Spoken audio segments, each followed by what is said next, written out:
எடுத்து இடுப்பில் கட்டிக்கொண்டார்.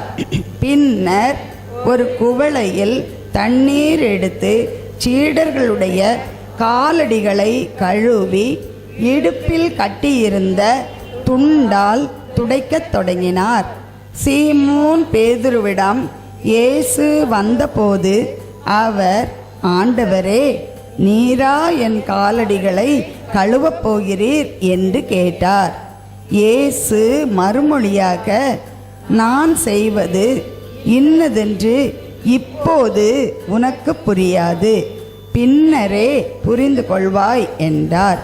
பேதுரு அவரிடம், நீர் என் காலடிகளை கழுவ விடமாட்டேன் என்றார்.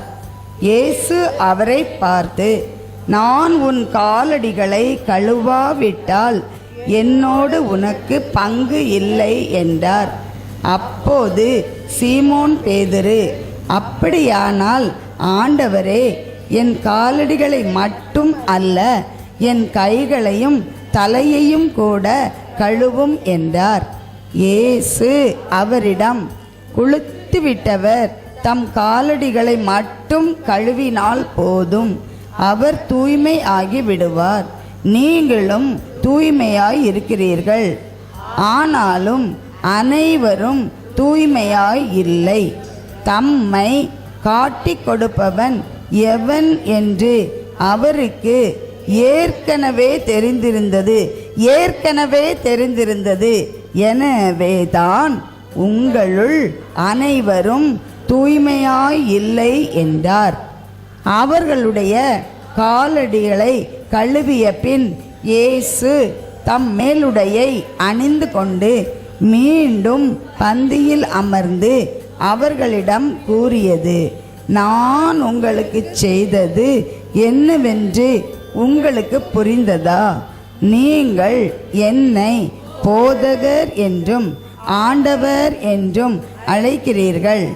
நீங்கள் அவ்வாறு கூப்பிடுவது முறையே.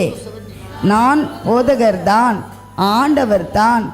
ஆகவே ஆண்டவரும் போதகருமான நான் உங்கள் காலடிகளை கழுவினேன் என்றால், நீங்களும் ஒருவர் மற்றவருடைய காலடிகளை கழுவ கடமைப்பட்டிருக்கிறீர்கள். நான் செய்தது போல நீங்களும் செய்யுமாறு நான் உங்களுக்கு முன்மாதிரி காட்டினேன். பணியாளர் தலைவர் up to 17. So what is 17 saying? பணியாளர், தொடர்ந்து வாசிங்க. பணியாளர் தலைவரை விட பெரியவர் அல்ல, தூது அனுப்பப்பட்டவரும் அவரை அனுப்பியவரை விட பெரியவர் அல்ல என உறுதியாக உங்களுக்கு சொல்லுகிறேன். இவற்றை நீங்கள் அறிந்து அதன்படி நடப்பீர்கள் என்றால் நீங்கள் பேறு பெற்றவர்கள். The 17 is only small sentence. If you know these things, happy are you if you do them. அத மட்டும், இவற்றை நீங்கள் அறிந்து அதன்படி நடப்பீர்கள் என்றால் நீங்கள் பேறு பெற்றவர்கள். Read that again please. இன்னொரு தடவை வாசிங்க. இவற்றை நீங்கள் அறிந்து அதன்படி நடப்பீர்கள் என்றால் நீங்கள் பேறு பெற்றவர்கள். So in other words, if you don't know these things, sad are you because you don't do it. இதை பற்றி உங்களுக்கு தெரியாமல் இருந்ததுன்னா அதை பற்றி நீங்கள் செய்யாமல் இருப்பீங்க. அப்போ நீங்கள் கவலையாக வாழ்வீங்க. Praise the Lord. Praise the Lord. Praise the Lord. Praise the Lord. Remember, our actions and our decisions are always based on the knowledge that we have. எப்பவுமே நம்முடைய நடவடிக்கைகள், நம்முடைய முடிவுகள் எல்லாமே எதன் அடிப்படையில் இருக்குன்னு சொன்னால், நம்முடைய அறிவு, எவ்வளவு அறிவு நமக்குள்ளே வச்சுருக்கோமோ அதன் அடிப்படையில் தான் இருக்கும். We cannot perform anything beyond the knowledge, because when you have the knowledge, you make a decision and that's when the action takes place. நம்ம எவ்வளவு அறிவு நமக்குள்ளே இருக்குதோ அதன் அடிப்படையில் முடிவுகளை எடுக்கிறோம். அந்த முடிவுகள் அடிப்படையில் நம்முடைய செயல்பாடுகள் இருக்குது. So here Jesus is teaching us to love one another in his pattern, not the human pattern. இங்கு ஆண்டவர் இயேசு எவ்வாறு கற்றுக் கொடுக்கின்றார் என்றால், அவரது பாணியில் நாம் அன்பு செய்வதற்கு கற்றுக் கொடுக்கின்றார். நம்முடைய மனித பாணியில் அல்ல, உலக பாணியில் அல்ல. the human pattern is a selfish pattern, is a satanic pattern. உலக பாணி என்பது சுயநலம் பிடித்த ஒரு பாணியாகும். அது பேய்த்தன்மை வாய்ந்ததாகும். Because it's always me. அது எப்போதும் நான் என்பதை அடிப்படையாக கொண்டது. When it is always me, God is not there at all. There is only satanic. எப்போ நான் எனது என்று சொல்லும்போது கடவுள் அங்கு இல்லை, சாத்தான் தான் அங்கு இருக்கின்றான். And that is why the relationship is always bitter, painful, suffering, sorrowful, fights, revenge, all because of self-love. இவ்வாறு சுய நலம் இருப்பதால், சுய அன்பு இருப்பதால் தான் எப்போதும் காயப்படுத்துதல், எப்போதும் கோபம், சண்டை சச்சரவு, பழி வாங்குதல், வருத்தம், வேதனை எல்லாம் இருக்கின்றது. Have you ever heard a word called divorce? யாராவது இந்த விவாகரத்து அப்படி கேள்விப்பட்டிருக்கீங்களா? Never heard a word called divorce? கேட்டதே இல்லையோ? ஒரு நாளும் கேட்டது இல்லையா? So whenever, see, listen. கவனிங்க. Whenever you hear a word divorce, somebody saying, I want to divorce you. You know what he is saying? He is saying, I am so selfish and I am so self-centered that I do not want to continue. You fulfill my desire, then I will continue. And if you are not fulfilling my desire, then I want to divorce you. Divorce simply means I refuse to die to myself to love you. விவாகரத்து, மனமுறிவு என்று நாம் கூறும்போது அங்கே நீ என்னுடைய தேவையை பூர்த்தி செய்யவில்லை என்றால் நீ எனக்கு தேவையில்லை. எப்போதும் சுயநலத்தின் அடிப்படையில் என்னுடைய சுய அன்பு நான் என்று இருப்பதனால்தான் மற்றவர்கள் அவருடைய தேவையை, அந்த நபருடைய தேவையை பூர்த்தி செய்யவில்லை என்றால் நீ எனக்கு தேவையில்லை என்று கூறுகின்றோம். இங்கு இந்த திருமண வாழ்க்கையிலே நான் என்பது சாகாவிட்டால், அது ஒளிந்து போகாவிட்டால் அங்கு அன்பு இருக்க முடியாது. எனவே தான் அங்கு இந்த பிரிவு ஏற்படுகின்றது. Hallelujah. Hallelujah. So whenever there is a divorce, there is no agreement. அங்க ஒரு ஒப்பந்தம் இருப்பதில்லை. Correct? அங்கு விவாகரத்து இருக்கும்போது இருவருக்கும் இடையில் ஒரு So how many times are we opposite to God, opposite to Jesus? Then how many times should Jesus say, you disobeyed me, I divorce you? And if he has to divorce us, we are going to hell. நம்ம எத்தனை தடவை ஆண்டவருக்கு எதிராக நம்ம வாழ்ந்துட்டு இருக்கோம், அவருக்கு கீழ்ப்படுகிறது இல்லை, சொன்னது கேட்கறது இல்லை. அப்போ ஆண்டவர் இயேசு நீ எனக்கு தேவையில்லை, உன்னை நான் விலக்கி வைக்கிறேன் என்று கூறினால் நம்முடைய நிலைமை எப்படி இருக்கும்? நாம் நரகத்துக்கு தான் செல்ல வேண்டி இருக்கும். Nobody is talking now. யாரும் பேச மாட்டேன்றீங்க, அப்படிதானே? Hallelujah. Hallelujah. That's why he is saying love one another as I have loved you. அதனால் தான் ஆண்டவர் இயேசு இவ்வாறு சொல்கின்றார், நீங்கள் ஒருவர் மற்றவரை நான் உங்களை அன்பு செய்தது போல அன்பு செய்யுங்கள் என்று சொல்கின்றார். So in this one verse there are two important points. இந்த ஒரே வசனத்துல ரெண்டு முக்கியமான கருத்துக்கள் இருக்குது. The first one, முதல் point, we must develop to love one another as Jesus loves us. நம்ம ஒருவர் மற்றவரை எப்படி அன்பு செய்ய பழகணும்னு சொன்னா ஆண்டவர் இயேசு அன்பு செய்தது போல, நம்மை அன்பு செய்வது போல நம்ம வளர்க்க வேண்டும், அந்த பழக்கத்தை வளர்க்க வேண்டும். So our love should be identical to his love.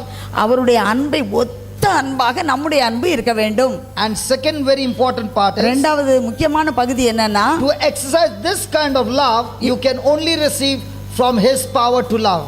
இப்படிப்பட்ட ஒரு அன்பை நாம் நம்முடைய வாழ்க்கையிலே செயல்படுத்த வேண்டும் என்றால் அவரிடமிருந்து அன்பு நமக்குள் வர வேண்டும். அப்போதுதான் இதை செய்ய முடியும். Humanly 100% not possible. மனித இயல்புல 100% இதை செய்யவே முடியாது.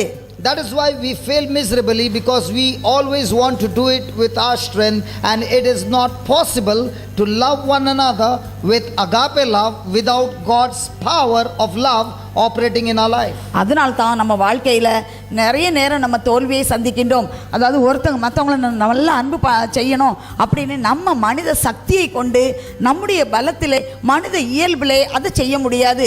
மாறாக கடவுளுடைய அந்த வல்லமை, கடவுளுடைய அந்த அன்பு, அவருடைய அந்த சக்தி நமக்குள் வந்தால்தான், அதை அனுபவித்தால்தான் அந்த அன்பை, அந்த எதிர்பாராத நிபந்தனையற்ற அந்த அன்பை நாம் கொடுக்க முடியும்.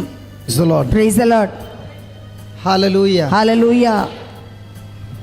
So let's see how Jesus was loving and how did he get the power to love, so that we also imitate his kind of love and see how we can get the power to love. ஆண்டவர் இயேசு எவ்வாறு நம்மை அன்பு செய்தார் என்றும் அப்படியாக நம்மை அவர் அன்பு செய்வதற்கு அதற்கான வல்லமையை அவர் எவ்வாறு பெற்றுக்கொண்டார் என்பதையும் நாம் கற்றுக்கொண்டோம். நாம் மற்றவர்களை அன்பு செய்ய ஆண்டவர் இயேசு எவ்வாறு கடவுளுக்கு ஒத்த அன்பை நம்மிடம் காட்டினாரோ அத்தகைய அன்பை நாம் ஒருவர் மற்றவரிடம் காட்ட எப்படி நாமும் ஆண்டவர் இயேசு பெற்றுக்கொண்ட அத்தகைய வல்லமையை பெற்றுக்கொள்ள நமக்கும் அவ்வாறு அந்த வல்லமை நாமும் பெற்றுக்கொள்ள வேண்டும் என்பதை நாம் கற்றுக்கொள்வோம். So are there any Christians here? இங்க கிறிஸ்தவங்க யாராவது நம்ம இருக்கோமா? கிறிஸ்தவங்க இங்க இருக்கோமா?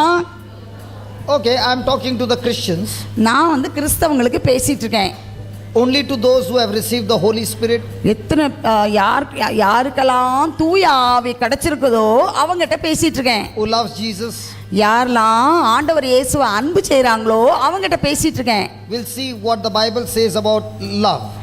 பைபிளில் அன்பை பற்றி என்ன சொல்லியிருக்கின்றது என்பதை பற்றி பார்ப்போம். And then we will put a check on Jesus. அதுக்கு பிறகு அதை கொண்டு போய் ஆண்டவர் இயேசு மேலே சோதித்து பார்ப்போம். To see whether Jesus did what was given. இங்க பைபிளில் என்ன சொல்லியிருக்கோ அந்த இறைவார்த்தையை ஆண்டவர் இயேசு அதை செயல்படுத்தினாரா அப்படி சோதிச்சு பார்ப்போம். So if Jesus did, then we got to do. ஆண்டவர் இயேசு அதை செஞ்சார்னா நம்ம கண்டிப்பா செய்யணும். Okay. சரியா? Okay. Philippians chapter 2. பிலிப்பியர் 2வது அதிகாரம். Let's start with 1, 2, 3 and 4. 1, 2, 3, 4 அப்படி நம்ம வாசிப்போம். If there be therefore any consolation in Christ, if any comfort of love, if any fellowship of the Spirit, if any bowels and mercies, fulfill you my joy, that you be like-minded, having the same love, being of one accord, of one mind. Let nothing be done through strife or vainglory, but in lowliness of mind let each esteem other better than themselves. Look not every man on his own things, but every man also on the things of others. வாசிப்போமா? எனவே எல்லாரும் சேர்ந்து மெதுவாக புரிஞ்சு வாசிப்போம். எனவே கிறிஸ்துவிடமிருந்து நீங்கள் ஊக்கம் பெற்றுள்ளீர்களா? அன்பினால் ஆறுதலும் தூய ஆவியினால் தோழமையும் பரிவுள்ளமும் இரக்கமும் கொண்டுள்ளீர்களா?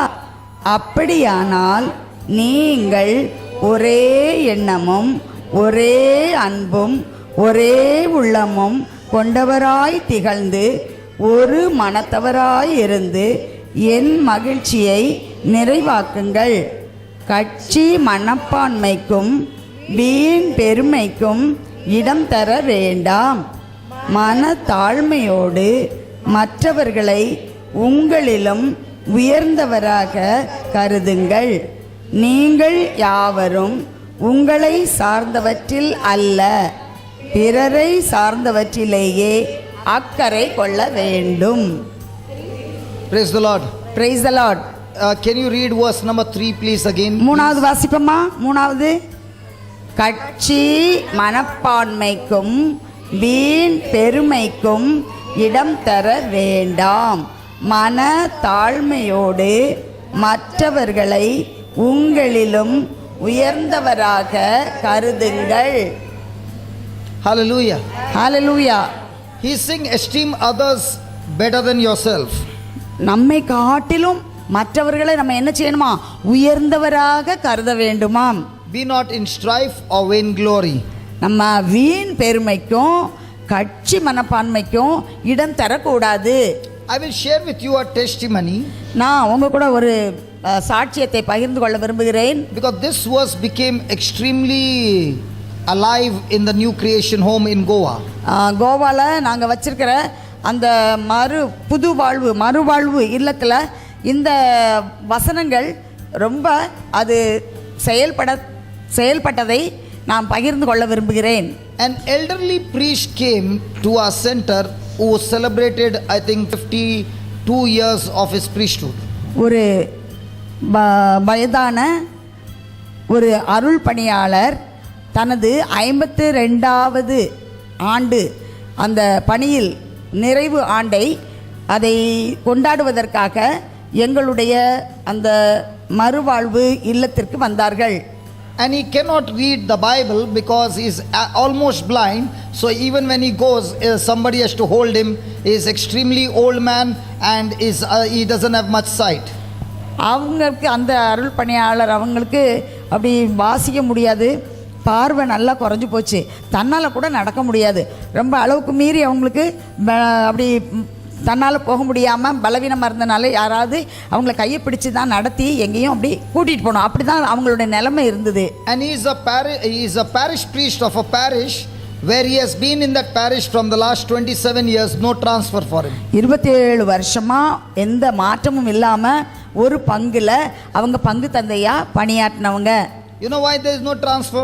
ஏன் தெரியுமா? அவங்களுக்கு எந்த மாற்றமும் இல்லை. And there is no assistant parish priest. ஏன்னு சொன்னால் அவங்களுக்கு உதவி செய்கிறதுக்கு உதவி அருள் பணியாளர் கிடையாது, அதனால அவங்க மட்டும்தான் அங்கே இருந்தாங்க. Because the place where he is staying there are no Christians at all. அவங்க இருக்கிற இடத்துல கிறிஸ்தவங்களே கிடையாது. And he is a parish priest for 120 kilometers. 120 kilometre அப்படி தூர அளவுக்கு அவங்க தான் பங்கு தந்தை. He is staying in a jungle. அவங்க ஒரு காட்டுக்குள்ளே இருக்காங்க. I don't know, might be everybody forgot about him. There was no transfer only. எல்லாரும் மறந்து போயிட்டாங்க, அவருக்கு எந்த இது கிடையாது, மாற்றமே கிடையாது. So when he was sent to a place there, he was all alone. அவங்க அப்படியே ஒரு இடத்துல கொண்டு போய் அவங்கள போட்டதும் அவங்க தனிமையில் அப்படி இருந்தாங்க. So he was a priest, but he would work with the people in farming and looking after the cows and buffaloes and all that. அவர் பங்கு தந்தையாக இருந்தாலும் அவருடைய வேலையெல்லாம் என்னதான் இருந்துச்சுன்னு சொன்னால், அங்கே உள்ள விவசாயம் பண்ணுறவங்க கூட உதவி செய்கிறது, அவங்க ஆடை மேய்க்கிறது, அவங்க கூட சேர்ந்து அவங்க மாடுகளெல்லாம் பார்த்துக்கிறது, இப்படிப்பட்ட வேலை தான் அங்கே உள்ளவங்க கூட அவர் செஞ்சிட்டு இருந்தார். So these people over there got quickly attracted to him because of his unconditional loving nature. இவரோட நிபந்தனையற்ற இந்த அன்பு செயல்களை பார்த்து அங்கே இருந்தவங்களுக்கெல்லாம் இவர் ரொம்ப பிடிச்சது, அவர்களால் இவர் கவரப்பட்டார், ரொம்ப அவங்களுக்கு பிடிச்சது. இவர் he had to work because if he doesn't work there is no food to eat. கண்டிப்பாக வேலை செஞ்சு தான் தீரணும், வேலை செய்யலைன்னா சாப்பாடு கிடையாது. Praise the Lord. Praise the Lord. So working, he built a small hut and that became his house come church. அது ஒரு சின்ன கூரை வீடு மாதிரி ஒன்று கட்டினாரு, அதுதான் அவர் இருக்க இடம், அதுதான் கோயில். So these people quickly got attracted to this love and began to question him, how come he is so selfless? இப்போ அந்த மக்கள்லாம் இப்படி கேட்டாங்க, எப்படி இவரால் இப்படி அன்பாக இருக்க முடியுது, எப்படி இவரால் இப்படி தன்னை மறந்து இவர் இப்படி பணி செய்கிறாரு அப்படின்னு சொல்லி அவங்க கேட்க ஆரம்பித்தாங்க.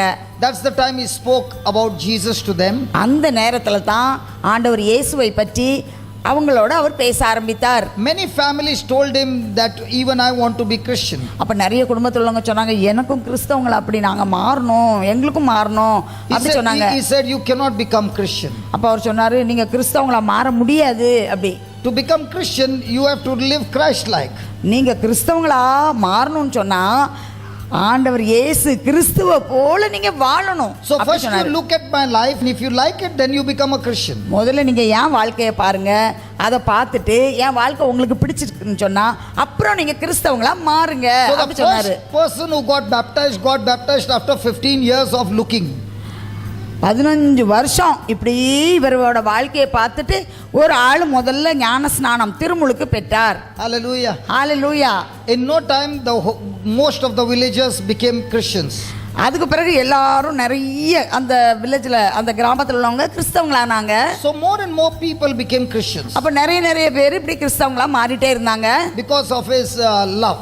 அவங்களோட அந்த அன்பை கண்டு எல்லாரும் இப்படி கிறிஸ்தவங்களா மாறினாங்க. So many a times it so happened நிறைய நேரங்களில் இப்படி நடந்தது that he had threatening calls. அவரை பயமுறுத்தக்கூடிய ஃபோன்லாம் வந்துச்சு, phone call. Many a times he has been put in a vehicle and taken for beating. நிறைய நேரங்களில் அவரை ஒரு வண்டியில் ஏற்றுவாங்க, கொண்டு போய் அடிக்கிறதுக்கு கொண்டு போவாங்க. And this scripture is his favorite scripture. இதுதான் அவரோட ரொம்ப பிடித்தமான ஒரு வசனம். In the Bible he says this is my favorite scripture. இந்த பைபிளில் இருக்கிறதுல எல்லாத்துலேயும் இதுதான் எனக்கு ரொம்ப பிடித்த ஒரு வசனம். In lowliness of mind, என்னுடைய இந்த தனிமையான அந்த நேரங்களில் let each esteem other better than themselves. மனத்தாழ்மையோடு மற்றவர்களை உங்களிலும் உயர்ந்தவராக கருதுங்கள். So his first experience when they caught him and put him in a jeep to be taken into the jungle to beat him up and even might be kill him. அது அவரை அந்த வண்டியில் ஏற்றி காட்டுக்குள்ளே கொண்டு போய் அவரை அடிக்கிறதுக்கு அவங்க கொண்டு போனாங்க, ஏன் கொன்று கூட போட்டுருவாங்க, அப்படி அவரை கொண்டு போனாங்க. அது அவரோட அனுபவமாக இருந்தது. So he was sharing with us and he said we were going on a journey. அவர் எங்களோடு இவ்வாறு பகிர்ந்து கொண்டார், நாம் எல்லோரும் ஒரு பயணத்தில் இவ்வாறு போய்கொண்டே இருக்கிறோம். They were abusing me. அந்த அவர்கள் என்னை தூற்றினார்கள். I knew that death was close at hand. அப்போ எனக்கு தெரியும் என்னுடைய சாவு ரொம்ப பக்கத்தில் தான் இருக்குது அப்படின்னு தெரியும். The scripture came alive to me. இந்த இறைவார்த்தைகள் உயிரோடு எனக்குள் வந்தது. And this scripture says esteem them better than me. இந்த வசனம் இவ்வாறு சொல்கின்றது, மனத்தாழ்மையோடு மற்றவர்களை உயர்ந்தவர்களாக கருதுங்கள் அப்படி சொல்லுது. So I began to pray, Lord, these people are good people. அப்போ நான் ஜெபிக்க ஆரம்பித்தேன், ஆண்டவரே இந்த மக்கள் எல்லாம் ரொம்ப நல்லவங்க, I love them, Lord. நான் ஆண்டவரே இவங்களை அன்பு செய்கிறேன், Lord, please bless them. ஆண்டவரே தயவுசெய்து இவங்களை ஆசீர்வதியும், Please care for them. இவங்களை நீர் எப்போதும் பாதுகாத்து கொள்ளும், Please forgive them, they are very good people. இவங்களை நீர் மன்னிச்சிரும், ஏன்னா இவங்க ரொம்ப நல்ல மக்கள். So when he started praying that, he forgot about himself. இவர் இப்படி ஜெபம் பண்ணிட்டே இருந்து அவரையே மறந்து போனாரு. And he went on praying for them, praying for them, praying for them. எப்பவும் He ஜெபித்து forgot கொண்டே, about his death, he forgot about everything. எப்பவும் ஜெபித்து ஜெபித்து அவங்களே நினைச்சிட்டே இருந்தாரா, அவரையே மறந்தே போயிட்டாரு. The vehicle stopped. அப்போ அந்த வண்டி நின்னுது. And they were now planning how to finish him. அப்போ அவங்க யோசிச்சாங்க இவரை எப்படி முடிக்கலாம் கதையன்னு. And then they began to look at him. அப்போ அவர் முகத்தை அப்படி பார்த்தாங்க. This man is so quiet. இவர் சத்தமே போடாம உட்கார்ந்திருக்காரு. He has got no fear. அவர் ஒரு பயமும் இல்ல. He is not retaliating. அவர் ஒண்ணுக்கு எதுக்கவே இல்ல. They began to wonder what has he got. இது என்னது இவரு அப்படின்னு ஒரே ஆச்சரியம், இவருக்குள்ள என்ன இருக்குது இப்படி உட்கார்ந்திருக்கிறாரு. A strange thing happened. ஒரு எதிர்பார்க்காத ஒரு வித்தியாசமான ஒரு காரியம், இயற்கைக்கு அப்பாற்பட்ட காரியம் நடந்தது. அவங்களுடைய எண்ணம் மாறியது. They put him in the jeep again. திருப்பி தூக்கி ஜீப்ல வச்சாங்க. Now put arms around him. அப்படி தோள்ல கை போட்டுட்டாங்க. Brought him home. அப்படி வீட்டுக்கு கொண்டு வந்தாங்க. And went back. போட்டுட்டு போயிட்டாங்க. And this has not happened once. இது ஒரு நாள் ஒன்றும் நடக்கல. He's saying number of times it has. நிறைய தடவை இப்படி நடந்துட்டே இருந்தது. And this scripture is always helping me. இந்த வசனம் அவருக்கு ரொம்ப உதவியா இருந்தது. So when he came to New Creation Home, அப்போ எங்க கோவாக்கு எங்களுடைய அந்த புதுவாழ்வு மறுவாழ்வு இல்லத்துக்கு வந்தப்போ he was celebrating the Eucharist. அவர் தான் திருப்பலி நிறைவேற்றினார்.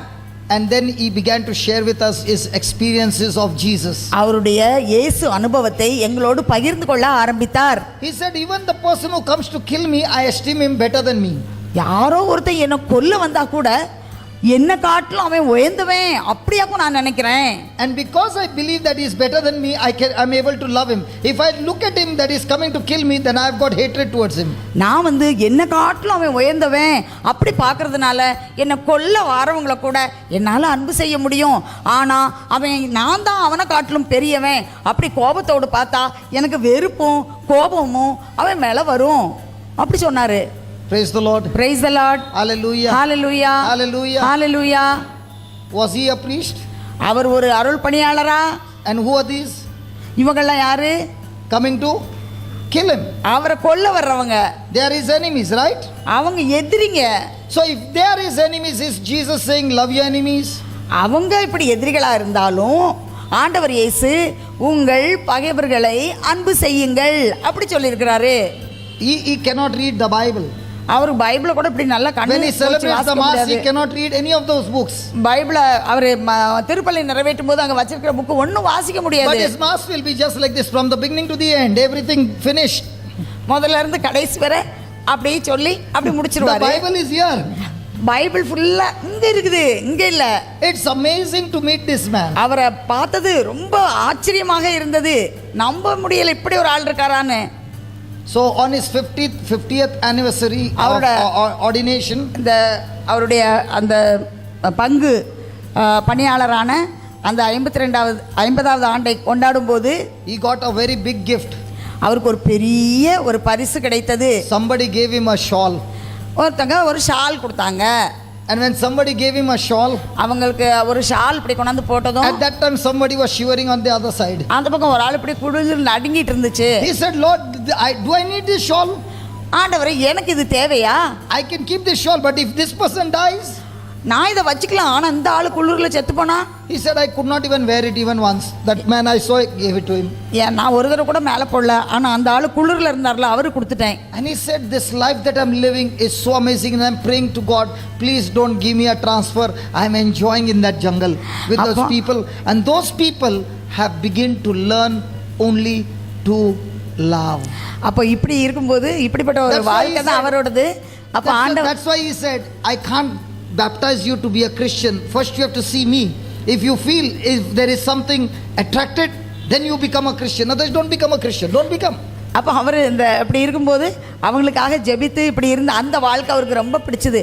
அதனால அவர் ஒரு ஆண்டவருக்கும் அவருக்கும் ஒரு பயங்கரமான ஒரு மகிழ்ச்சியான ஒரு உறவு இருந்தது. அப்போ ஆண்டவர்கிட்ட அவர் ஜெபித்தார், ஆண்டவரே எனக்கு ட்ரான்ஸ்ஃபர் வேண்டாம், அங்கேருந்து நான் போக வேண்டாம், நான் இங்கே இருக்கிறேன்னு சொல்லி அந்த மக்களோடே வாழ்ந்தார். அப்போது அந்த மக்களை பார்த்து சொன்னார், நான் இப்படி வாழ்கிறது, இந்த வாழ்க்கை உங்களுக்கு பிடித்தமாக இருந்துச்சுன்னு சொன்னால், உங்களுக்கு அதை இந்த வாழ்க்கை உங்களை கவர்ந்தால் நீங்கள் கிறிஸ்தவங்களாக மாறுங்க, அல்லது மாற வேண்டாம் அப்படி சொன்னார். Every month without fail his letter will come from there. Somebody is writing, he will dictate, and the letter is coming. And when we read his letter, we feel like St. Paul is writing letter from there. It is an amazing experience that he writes, and we are reading it and crying and saying, God, how wonderful you have made this man. ஒவ்வொரு மாதமும் எங்களுக்கு அங்கேருந்து letter எழுதுவார். அவர் எழுத முடியாது, அவர் சொல்லி அவருடைய அனுபவத்தை அதில் எழுதி எங்களுக்கு அனுப்புவார். எங்களுக்கெல்லாம் ஒரே சந்தோஷம். புனித பவுலடியார் அங்கேருந்து லெட்டர் போட்டுருக்காரு நமக்கு அப்படின்னு சொல்லிட்டு அந்த லெட்டரை நாங்கள் சந்தோஷமாக வாங்கி அதை நாங்கள் வாசிப்போம். அந்த அனுபவங்களெல்லாம் கேட்டு நாங்கள் அப்படியே அழுது ஆண்டவருக்கு நாங்கள் நன்றி சொல்லி அந்த அருள் தந்தைக்காக நாங்கள் ஜெபித்து நன்றி கூறுவோம். How can a man who was living in a city go and live there for last 27 years? ஒரு நகரத்தில் பிறந்து வளர்ந்த ஒருவர் அப்படி போய் ஒரு 27 வருஷமாக காட்டுக்குள்ளே எப்படி வாழ முடியும்? Hallelujah. Hallelujah. Hallelujah. Hallelujah. Now if you would have said, I'm a priest, நீங்க சொன்னா நான் ஒரு அருள் பணியாளர் சொன்னதை கேளுங்க. What is Jesus showing here? ஆண்டவர் என்ன காட்டுகின்றார்? He is the Lord. அவர் ஆண்டவர், the creator, அவர் நம்மை உண்டாக்கியவர், the master, அவர் போதகர், the teacher, our போதகரும் எஜமானனும். and the first thing he does is, முதல் காரியம் அவர் என்ன செஞ்சாரு? praise the Lord. Praise the Lord. Hallelujah. Hallelujah. He lays aside his status. அவருடைய அந்த தகுதியை தூக்கி தனியாக வைத்தார்.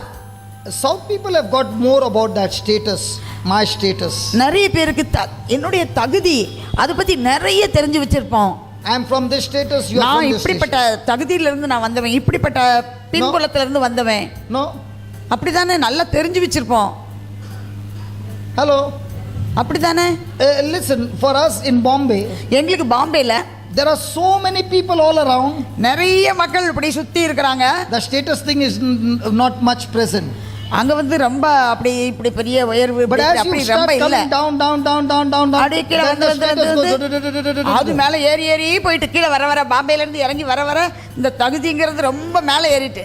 If you are in Christ, நீங்க ஆண்டவர் இயேசுவிலே இருந்தால், the Lord says, ஆண்டவர் சொல்கிறார், esteem others, மனத்தாழ்மையுடன் மற்றவர்களை better than உங்களிலும் yourself. உயர்ந்தவராக கருதுங்கள். Now, did Jesus perform that when he took off his garment ஆண்டவர் and washed their feet? ஆண்டவர் இயேசு தன்னுடைய அந்த மேலாடையை எடுத்து இங்க வச்சுட்டு உடனே தண்ணி எடுத்து ஒரு காலெல்லாம் போய் கழுவி அப்ப அவர் அதை செய்தாரா அந்த வார்த்தையே